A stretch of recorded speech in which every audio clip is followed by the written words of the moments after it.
Ka Sorkar Jylla nen ka sngi ka Kyntu ya ka seng Hnlc ban Khmih Biang Halor ka rai ban Weng ya ka Jingiakren Iasuk. Jingiakren bat kilat pathai khubor usimbut menteri rang ba ka Jylla ba preston tinsong ulaong. Ba ka Sorkar Jylla ka lalong ka pen kre ban ya kendu ya kinong ya lam ba khli du ka Hnlc hakano kudu ka jaka ka ba kisngo shngan ban beteng ya ka Jingiakren Iasuk. Da ka jingdon jingmut ba ka Sorkar Jylla ka nyale kat bala nakaliang ka jongka ban penlong ya ka Jingiakren Iasuk uba tinsong ulaong ba kasyong menta hakinong yalam bahakli edu ke Hnlc banrai na markum kini kikabu Kim Juan man lakapor.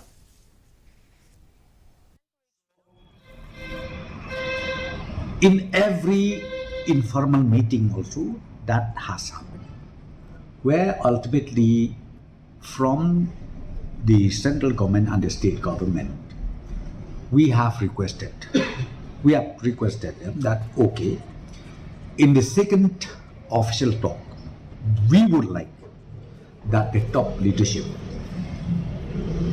be present in the talk, will discuss, will talk all issues, whatever raised across the table. But it is very unfortunate, as I said to you, that ultimately they withdraw the peace talk. The Center for Innovations